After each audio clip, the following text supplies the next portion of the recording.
আচ্ছা, সেমিকন্ডাক্টর চ্যাপ্টারে তোমাদের বেশিরভাগ জিনিসই ডিসকাস করা হয়ে গেছে।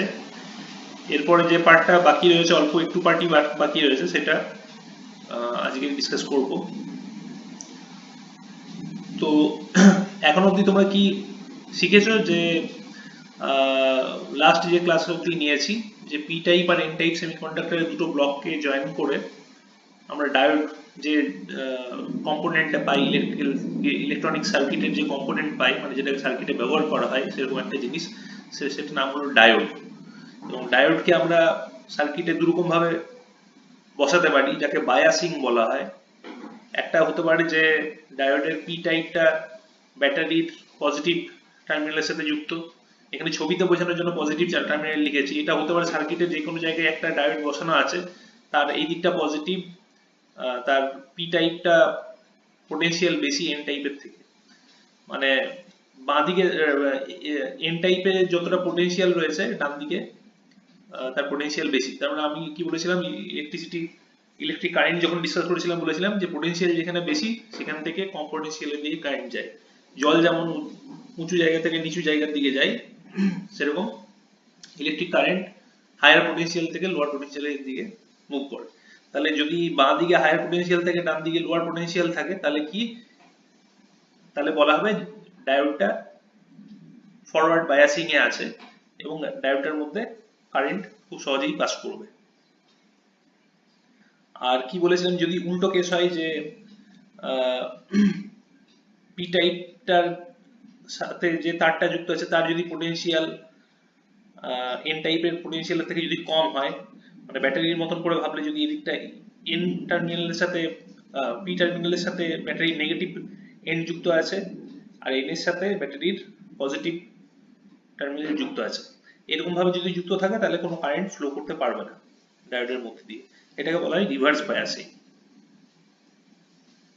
ঠিক আছে, তার মানে কি সার্কিটে ইউজ করার জন্য তোমাদের যেটুকু অ্যাপ্লিকেশন রয়েছে সেটার জন্য এটুকু ভেবে রাখতে পারো যে একটা ডায়োড যখন ফরওয়ার্ড বায়াসিং এ থাকে তার মধ্যে দিয়ে কারেন্ট যায়, আর রিভার্স বায়াসিং এ যখন থাকে তার মধ্যে দিয়ে কোনো কারেন্ট যায় না।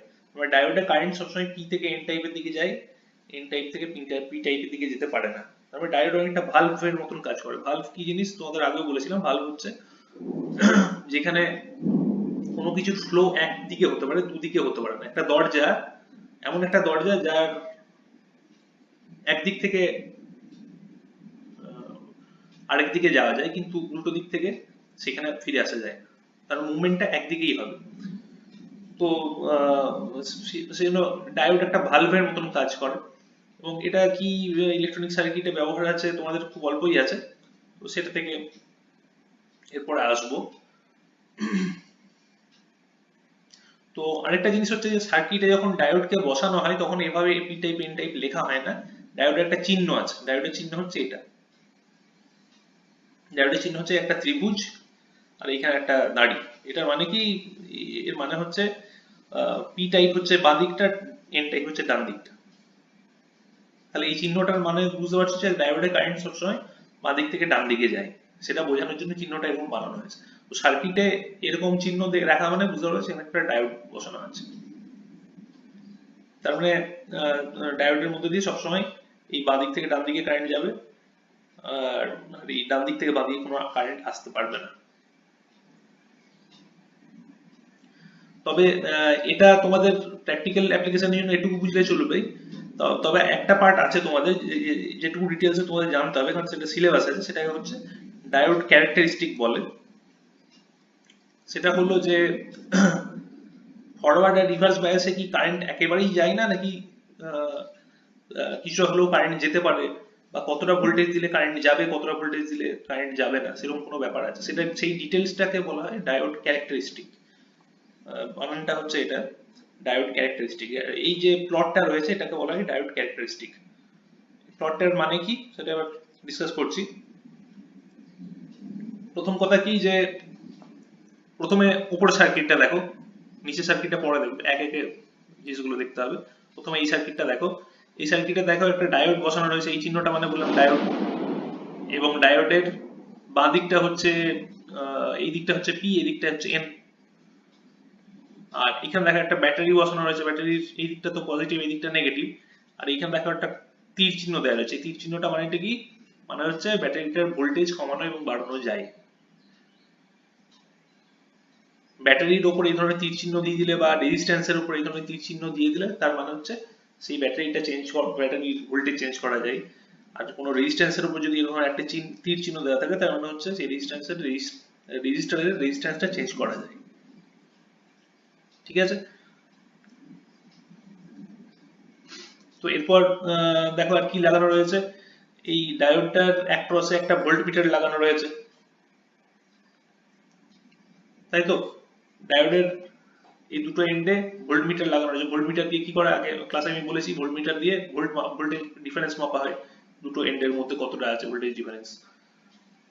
তাহলে ভোল্টমিটার লাগানো রয়েছে ডায়োডের অ্যাক্রসে কতটা ভোল্টেজ সেটা মাপার জন্য।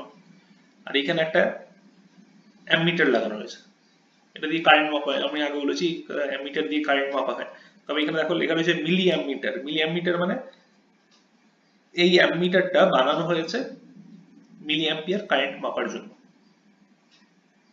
তোমাদের ল্যাবে যে ল্যাবে এখন ইলেকট্রিক্যাল যে এক্সপেরিমেন্টটা করাবো সেটাতে দেখতে পাবে যে যেগুলো রয়েছে সেগুলোতে রেঞ্জ চেঞ্জ করা যায়, মিলি মাইক্রো বিভিন্ন ধরনের রেঞ্জের জন্য মাপা যায়। তবে এখানে এটা ডিটেলসে মানে যাতে লোকে বুঝতে পারে সেই জন্য লিখে দেওয়া হয়েছে মিলি অ্যাম্পিয়ার। মিলি অ্যাম্পিয়ার মানে মিলি অ্যাম্পিয়ার কারেন্ট ফ্লো এটা মাপতে পারবে এই এই অ্যাম্মিটারটা, সেজন্য এটা মিলি অ্যাম্মিটার লেখা রয়েছে। তোমরা শুধু অ্যাম্মিটার লিখলেও কোনো অসুবিধা নেই। তাহলে একটা ডায়োড লাগানো রয়েছে, তার অ্যাক্রসে একটা ভোল্টমিটার দেওয়া রয়েছে যেটা দিয়ে ভোল্টেজ মাপা হবে ডায়োডের অ্যাক্রসে। একটা অ্যামিটার আছে সেটা কি মাপবে, যে ডায়োডের মধ্যে দিয়ে কতটা কারেন্ট যাচ্ছে। আর এখানে একটা ব্যাটারি লাগানো আছে যেটা দিয়ে ভোল্টেজ চেঞ্জ কমানো বাড়ানো যাবে। ঠিক আছে? এবার এই সার্কিটটা কারেসপন্ড করছে এই প্লটের এই ডান দিকটা, মানে এই জায়গাটাকে বোঝানোর জন্য এই সার্কিটটা ইউজ করা হচ্ছে। ঠিক আছে? এই জায়গাটা বোঝার জন্য এই সার্কিটটা ইউজ করা হচ্ছে। তাহলে কি করছি, প্রথমে ধরো ব্যাটারিতে 0 ভোল্টেজ দিচ্ছি, 0 ভোল্টেজ থেকে আস্তে আস্তে বাড়াচ্ছি ভোল্টেজ। বাড়াতে বাড়াতে দেখবো কি বাড়ানোর সাথে সাথে মিলিঅ্যামিটারে কোনো কারেন্ট আমরা পাবো না। তোমাদের বলেছিলাম কি ফরওয়ার্ড বায়াসিং এ ডায়োডের মধ্যে দিয়ে কারেন্ট যাওয়া উচিত। হ্যাঁ যাবে, কিন্তু কখন যাবে, বাড়াতে বাড়াতে যখন একদম 0.7 ভোল্টের কাছাকাছি আসবে তখন আস্তে আস্তে আস্তে ডায়োডে কারেন্ট বাড়তে শুরু করবে। আর এই ডায়োডকে ফরওয়ার্ড বায়াসিং এ বসালে তার মধ্যে দিয়ে কারেন্ট যাবে, কখন যাবে, যদি ভোল্টেজটা কাটিং ভোল্টেজের থেকে বেশি হয়। এই ভোল্টেজটাকে বলা হয় কাটিং ভোল্টেজ বা থ্রেশহোল্ড ভোল্টেজ। ঠিক আছে? এখন প্লটের ডান দিকটা আগে দেখো, বাঁ দিকটা পরে আলোচনা করছি। তো এই সার্কিটে আমরা কি করছি, ব্যাটারির ভোল্টেজ 0 থেকে বাড়াতে থাকছি, বাড়তে বাড়তে দেখছি যে যখন 0.7 এর কাছাকাছি যাচ্ছে তখন ডায়োডে কারেন্ট ফ্লো শুরু হচ্ছে। কারণ 0.7 ভোল্টের বেশি ভোল্টেজ যদি ফরওয়ার্ড বাইসিং এ দেওয়া হয় কোনো ডায়োডকে, এই 0.7 ভোল্টেজটা অ্যাকচুয়ালি হচ্ছে সিলিকন ডায়োডের জন্য। সিলিকন ডায়োডের কাটিং ভোল্টেজ ইউজুয়ালি 0.7 ভোল্টেজের কাছাকাছি হয়।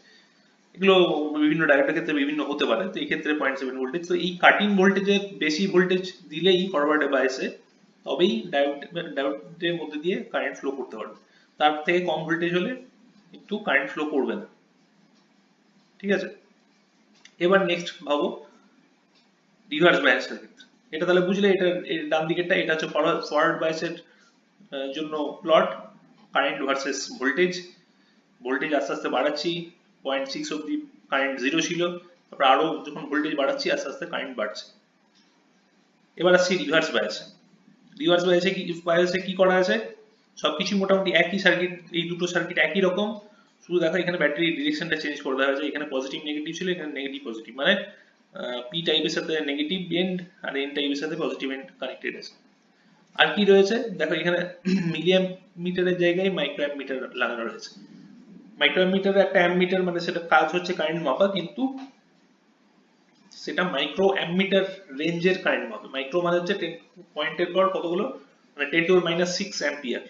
মিলি মানে ছিল 10⁻³ অ্যাম্পিয়ার, মাইক্রো মানে 10⁻⁶ অ্যাম্পিয়ার। তারপর আরো অনেক কম কারেন্ট মাপার জন্য এই অ্যাম্পিটারটা বানানো হয়েছে। ঠিক আছে? তাহলে এবার রিভার্স বায়াসে যদি নেগেটিভ ভোল্টেজ যদি বাড়ানো হতে থাকে, মানে নেগেটিভের দিকে ভোল্টেজটা বাড়ানো হচ্ছে বা ভোল্টেজটা কমানো হচ্ছে, যেভাবে তুমি ভাববে। এটা তো উল্টো ভাবে বসানো রয়েছে। তো ডায়োডের অ্যাক্রসে নেগেটিভ ভোল্টেজ, মানে নেগেটিভ দিকে যাচ্ছে ভোল্টেজটা। প্রথমে -20, -40 এইভাবে দেখো ভোল্টেজটা কমানো হচ্ছে ডায়োডের অ্যাক্রসে, কারণ এই দিকটা হচ্ছে মাইনাস অ্যাক্সিস, ভোল্টেজের মাইনাস অ্যাক্সিস, সেই জন্য।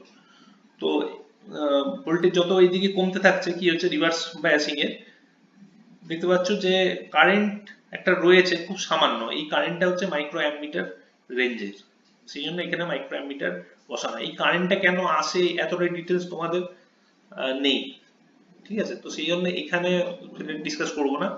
তোমরা এই যে প্লটটা, এই জায়গাটা তোমরা যদি স্ট্রেট রো টানো এই অ্যাক্সিস সাথে, এখানে যেমন রয়েছে এটা পুরো একদম দেখো এই অ্যাক্সিসের সাথেই টেনেছে, তো এইখানটা তোমরা জিরো কারেন্ট ভাবে ভাবতে পারো, এখানে ধরলে তোমাদের কোনো অসুবিধা নেই, কারণ এতটা ডিটেলে তোমাদের আহ,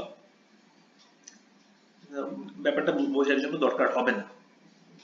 তো এখানে মাইক্রো অ্যাম্পিটার কারো যদি ইন্টারেস্ট থাকে পার্সোনালি গ্রুপে মেসেজ করো, মানে তোমাদের গ্রুপেই মেসেজ করো, তো আমি এক্সপ্লেন করবো যদি ততটা জানার আগ্রহ থাকে। তো ইউজুয়ালি তোমাদের যেহেতু সিলেবাসে এতটা ডিটেলে নেই, সেটা এখানে এই মাইক্রো অ্যাম্পিয়ার কারেন্টটা কেন আসছে সেটা বলবো না। তো মাইক্রো অ্যাম্পিয়ার কারেন্ট মানে বুঝতে পারছো পয়েন্টের পর 5টা শূন্য, তারপর কিছু একটা ডিজিট। তো এই কারেন্টটা খুবই কম, তার মানে নেগলিজিবল ধরতে পারো, এখানে কোনো কারেন্ট যাচ্ছে না, প্রায় যাচ্ছে না। এবার ভোল্টেজ কমাতে কমাতে যখন প্রায় 80 পেরিয়ে গেছে, তখন কি হবে? তখন দেখবে যে হঠাৎ করে কারেন্ট গ্রো করছে সার্কিটে। এবং কারেন্টটা কোন দিকে যাচ্ছে? কারেন্টটা উল্টো দিকে যাচ্ছে, মানে রিভার্স বায়াসিং এ ডায়োডের মধ্যে দিয়ে কারেন্ট যাওয়া শুরু করছে এবং খুব হঠাৎ করে বেড়ে যাচ্ছে কারেন্ট, খুব শার্পলি কারেন্টটা বাড়ছে। না উল্টো দিকে একটা নেগেটিভ সাইন, কারণ এটা কারেন্টের ডিরেকশনটা উল্টো বলে, কিন্তু কারেন্টটা খুব প্রচুর পরিমাণে কারেন্ট এখানে প্রবাহ শুরু হচ্ছে। তো এখানে কি হয় ঘটনাটা, এটাকে বলা হয় এই যে ভোল্টেজটা যেখানে এসে এটা হঠাৎ করে কারেন্টটা উল্টো দিকে বেড়ে যায়, সেটাকে বলা হয় ব্রেকডাউন ভোল্টেজ। তো ব্রেকডাউন কথাটা শুনে বুঝতে পারছো যে কোনো কিছু গোলমাল হলে, কোনো কিছু বিগড়ে গেলে সেটাকে বলে ব্রেকডাউন, তাই তো?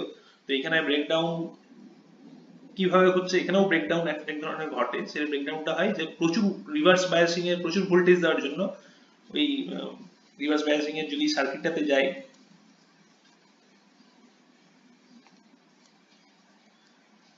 এই যে রিভার্স বায়াসিং বোঝানোর জন্য তোমাদের কি বলেছিলাম, ডিপ্লিশন রিজিয়ন ছিল, ডিপ্লিশন রিজিয়ন অনেক চওড়া হয়ে গেছিল।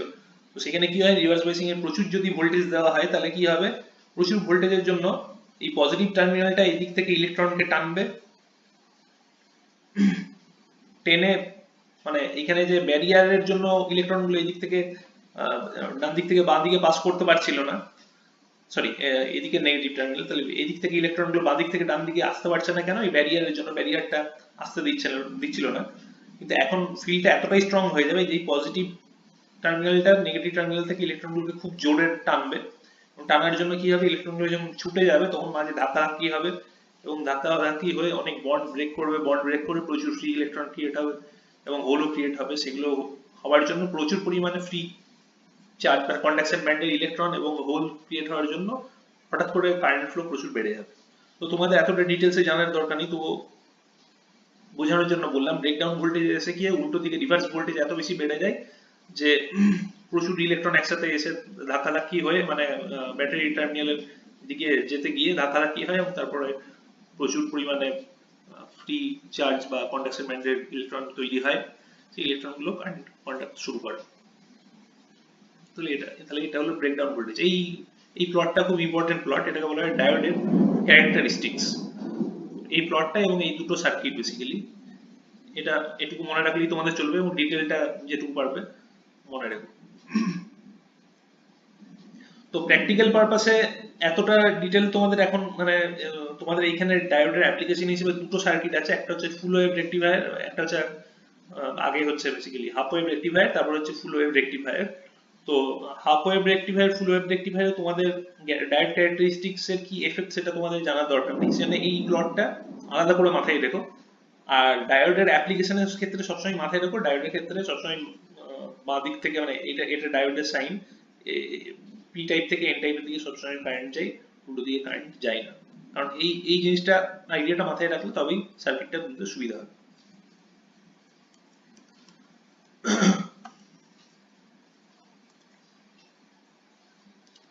ঠিক আছে, এরপর আসছি আমরা যেটা তোমাদের যেটা বললাম যে ডায়োডের অ্যাপ্লিকেশন হিসেবে দুটো সার্কিট আছে, একটা হচ্ছে half wave rectifier, half wave rectifier, তিনটে কথা রয়েছে। তাহলে হাফ ওয়েভ মানে হচ্ছে অর্ধেক, ওয়েভ মানে কি তরঙ্গ, আর রেকটিফায়ার মানে, রেকটিফায়ার করা মানে হচ্ছে কোনো কিছু একটা ছাপ নিয়ে ভাবতে পারো, মানে যেটা কোনো কিছুকে বাছাই করার জন্য কাজে লাগছে। রেকটিফাই করা মানে হচ্ছে সংশোধন করা বা বাছাই করা বা মানে বা ছেঁকে নেওয়া, সেই ব্যাপারটাকে রেকটিফায়ার বলা হয়। তো এখানে কেন নামটা এরকম সেটা আসছি, আগে সার্কিটটা দেখো। সার্কিটে দুটো পার্ট রয়েছে, বাঁ দিকটা খুব বেশি নিয়ে এখন মানে দেখে ঘাবড়ে যাও না, বাঁ দিকটা পরে ভাবো, আগে ভাবো ডান দিকে কি রয়েছে। ডান দিকে একটা ডায়োড বসানো রয়েছে, এই চিহ্নটা ডায়োডের বলেছি। আর এখানে একটা রয়েছে আরএল। আরএল মানে, আরএল মানে হচ্ছে load resistance. R A B x Y এগুলো জাস্ট নাম দেওয়া হয়েছে বোঝার সুবিধার জন্য, এগুলো আলাদা করে কিছু অন্য কিছু জিনিস নয়।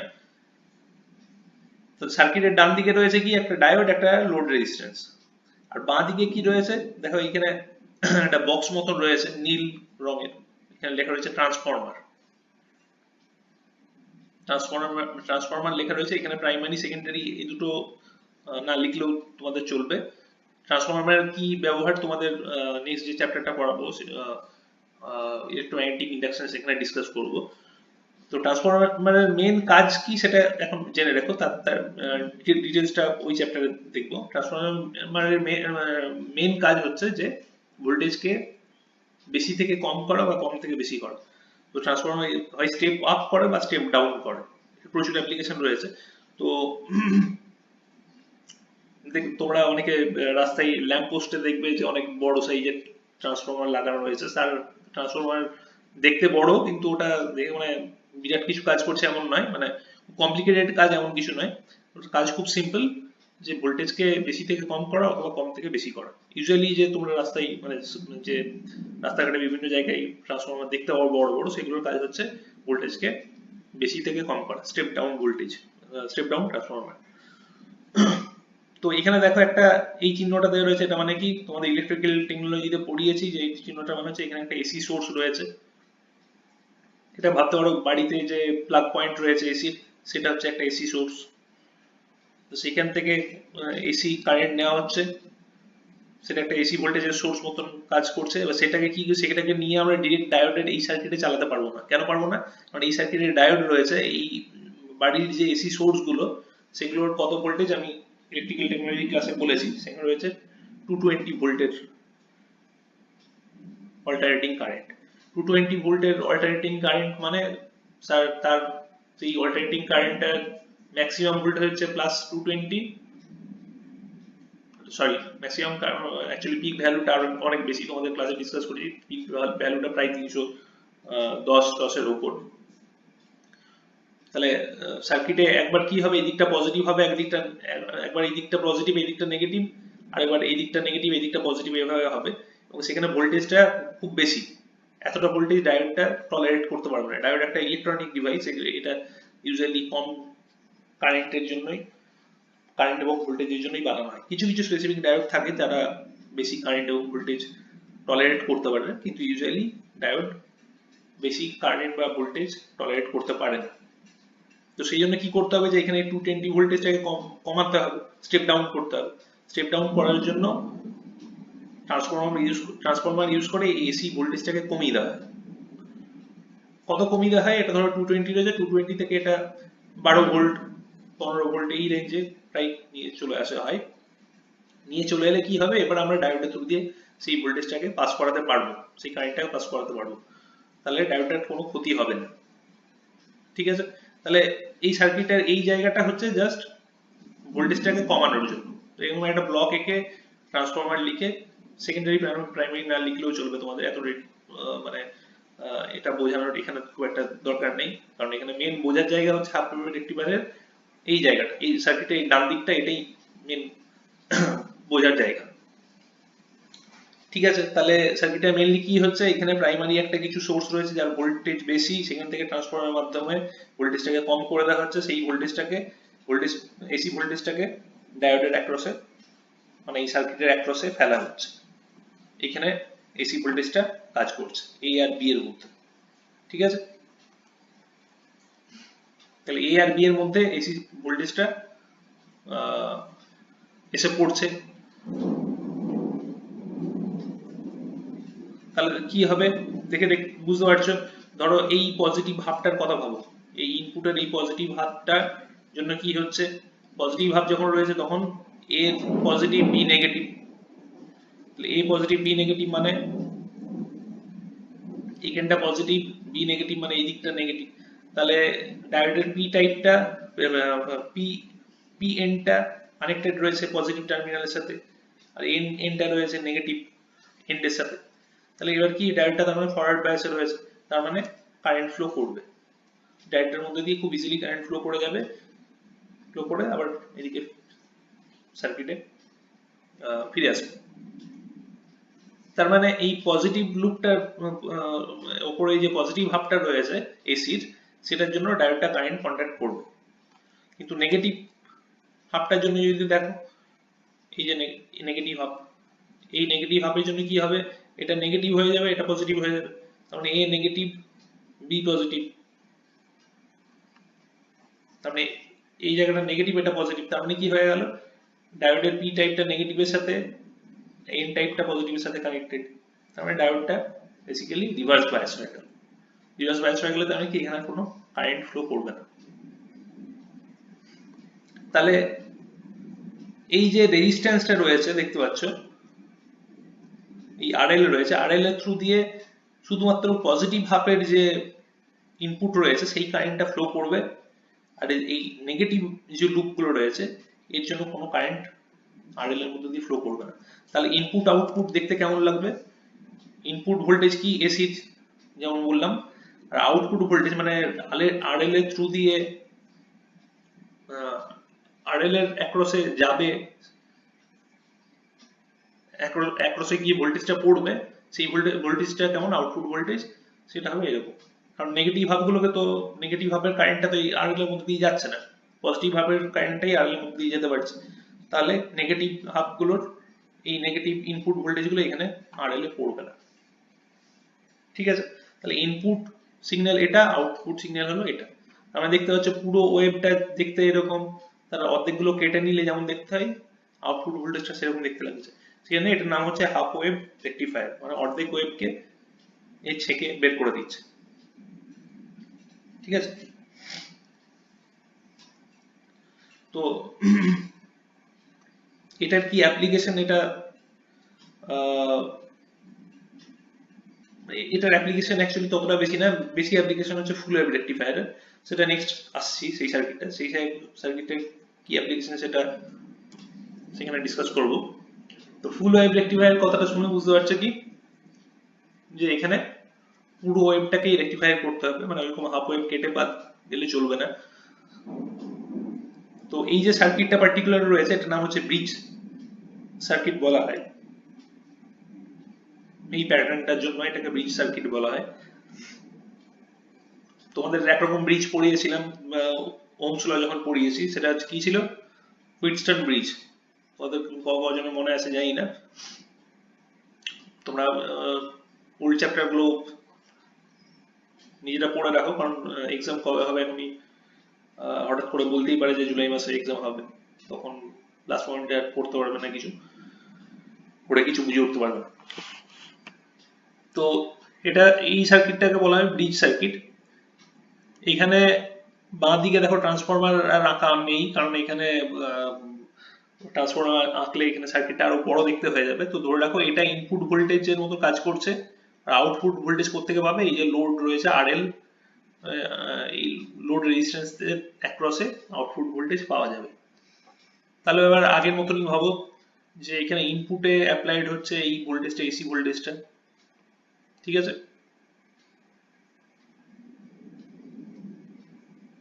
ইনপুটে এই এসি ভোল্টেজটা গিয়ে পড়ছে,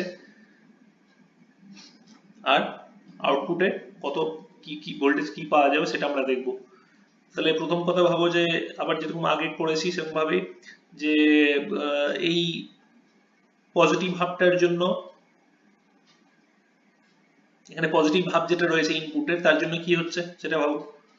পজিটিভ ভাবের জন্য এইখানে পয়েন্টটা পজিটিভ, এই পয়েন্টটা পজিটিভ, এই পয়েন্টটা পজিটিভ হওয়া মানে এখানে এই পয়েন্টটা পজিটিভ, আর এইখানে এই পয়েন্টটা নেগেটিভ। আচ্ছা, একটা কথা এখানে প্রথমে বলে রাখি, এই যে এখানে একটা ক্রসিং দেখছো, এখানে কিন্তু কোনো কানেকশন নেই। কানেকশন বোঝানোর জন্য এখানে কি রয়েছে, যেগুলো ডটেড পয়েন্ট সেগুলোই কানেকশন। এই যে ডট রয়েছে, ডট গুলো দিয়ে বুঝতে পারবে এই পয়েন্টগুলো কানেক্টেড। এখানে কোনো ডট নেই মানে এখানে কোনো কানেকশন নেই। ঠিক আছে, অনেকে এখানটা একটা মানে তারটাকে বেঁকিয়ে অনেক জায়গায় বোঝানো হয় যে এখানে কোনো কানেকশন নেই। আরেকটা উপায় হচ্ছে যে ডট দিয়ে বোঝানো হয় যে কোনো কানেকশন আছে না নেই।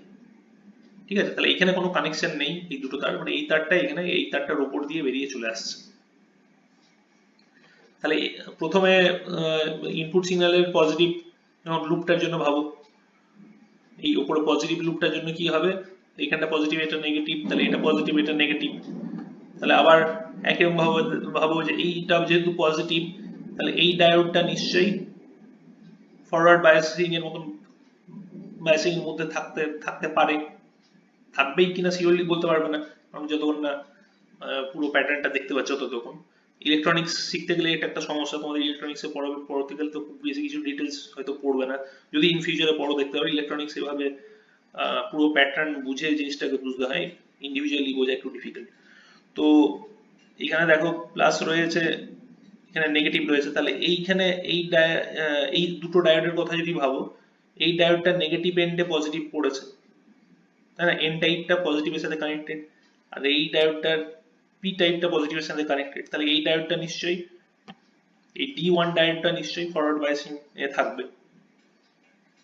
আবার দেখো এই নেগেটিভটার যদি কথা ভাবো, নেগেটিভটার সাথে দেখো এই D3 এর পি টার্মিনালটা এই নেগেটিভের সাথে কানেক্টেড, তাহলে নিশ্চয়ই D3 রিভার্স বায়াসে রয়েছে। আর D2 এর নেগেটিভ টার্মিনালটা নেগেটিভের সাথে কানেক্টেড, তাহলে নিশ্চয়ই D2 টা ফরওয়ার্ড বায়াসে রয়েছে। তাহলে D1 আর এটা পজিটিভ এটা নেগেটিভ হলে, এটা পজিটিভ এটা নেগেটিভ, সেই কেসের জন্য D1 টা ফরওয়ার্ড বায়াসড, D2 টাও ফরওয়ার্ড বায়াসড, আর D3 আর D4 এরা দুজন রিভার্স বায়াসড। তাহলে D1 আর D2 এর মধ্যে দিয়ে কারেন্ট ফ্লো করবে।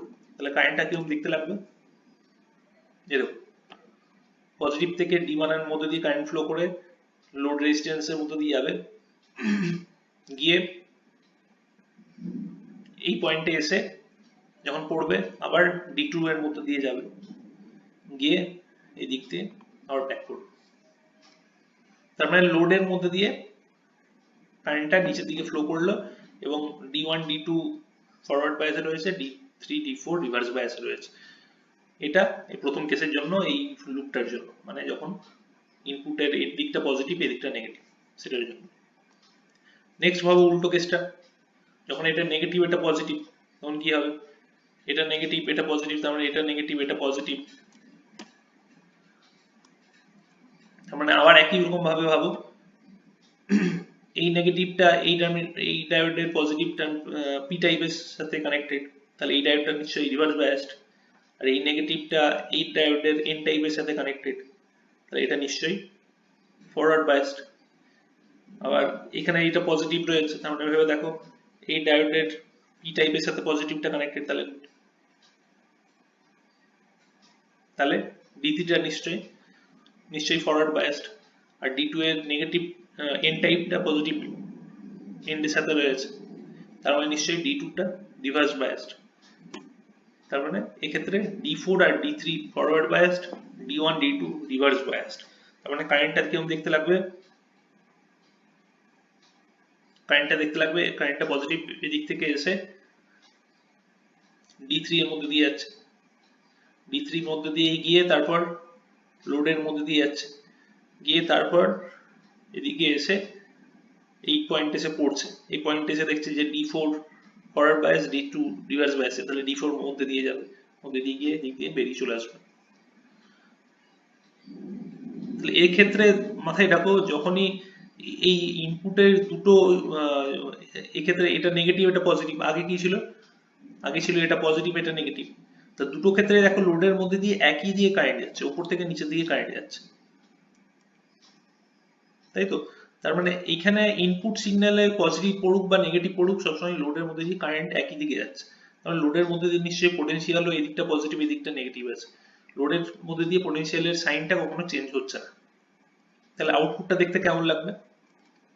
দেখো লোড সবসময় পজিটিভ আর নেগেটিভ থেকে যাচ্ছে, তাই তো? তাহলে ইনপুট সিগন্যাল যেমন এসি সিগন্যাল হয় সেরকম, আর আউটপুট সিগন্যালটা দেখো সবগুলোই এই নেগেটিভ গুলোকে, ইনপুটের নেগেটিভ গুলোকেও এ পজিটিভ বানিয়ে নিয়েছে। তাহলে এরকম একটা পাহাড়ের মতো ঢেউ খেলানো প্যাটার্ন চলে আসছে, তাই তো? আগে যেটা ছিল কি হাফ ওয়েভ রেক্টিফায়ারের ক্ষেত্রে যে পুরো ওয়েভটাকেও রাখতে পারছিল না, একটা পার্ট কেটে বেরিয়ে যাচ্ছিল, এই ক্ষেত্রে পুরো ওয়েভের দুটো পার্টকেই রাখছে এবং পজিটিভ ভোল্টেজে কনভার্ট করে দিচ্ছে, এটা পজিটিভ নেগেটিভ আর সাইন চেঞ্জ হচ্ছে না। তাহলে ইনপুট ভোল্টেজের প্যাটার্ন এরকম হলে আউটপুট ভোল্টেজের প্যাটার্ন এরকম দেখতে লাগবে। এবার এটার কি ইলেকট্রনিক্সে এটার কি অ্যাপ্লিকেশন আছে সেটাকে বলি, নাহলে তোমরা ভাববে যেগুলো পড়ে কি লাভ হলো। তো এটার অ্যাপ্লিকেশন হচ্ছে এটাই যে একটা এসি থেকে যদি ডিসি কনভার্ট করতে হয়, তার মানে তোমরা ধরো মোবাইলে চার্জ দাও, মোবাইলে যে চার্জ দেওয়ার সময় মোবাইলে যে ব্যাটারিগুলো থাকে সেগুলো, ব্যাটারি মানে বুঝতে পারছো, সেগুলো হচ্ছে বেসিক্যালি ডিসি কারেন্টের সোর্স। তো ব্যাটারিগুলোকে যখন আবার রিচার্জ করতে হয়, ব্যাটারি যখন চার্জ শেষ হয়ে যায় আবার চার্জে বসাতে হয়, তখন কি হয় ব্যাটারিগুলোকে চার্জ করতে গেলে তার মধ্যে এসি কারেন্ট তো পাঠানো যাবে, তার মধ্যে দিয়ে আবার ডিসি কারেন্ট পাঠালেই তবে সেগুলো চার্জ হবে, ঠিক আছে? তাহলে ডিসচার্জ থেকে যদি চার্জ করতে হয় তাহলে ডিসি কারেন্টে এসি থেকে ডিসি তে কনভার্ট করতে হয়। তাহলে এই যে প্রতিটা মোবাইল চার্জার যখন ব্যবহার করা হয়, চার্জারের মধ্যে এই ধরনের একটা এসি টু ডিসি কনভার্টার চাই। তাহলে এসি থেকে ডিসি কনভার্ট করতে গেলে প্রথম স্টেপ যেটা, সেটা হচ্ছে রেকটিফায়ারের কাজ, ঠিক আছে? যে এই ইনপুট ভোল্টেজটাকে, ইনপুট ভোল্টেজের যে পজিটিভ নেগেটিভ সাইন গুলোকে রয়েছে, এগুলোকে সবগুলোকে পজিটিভে নিয়ে চলে যাবে প্রতিটা লুপকে।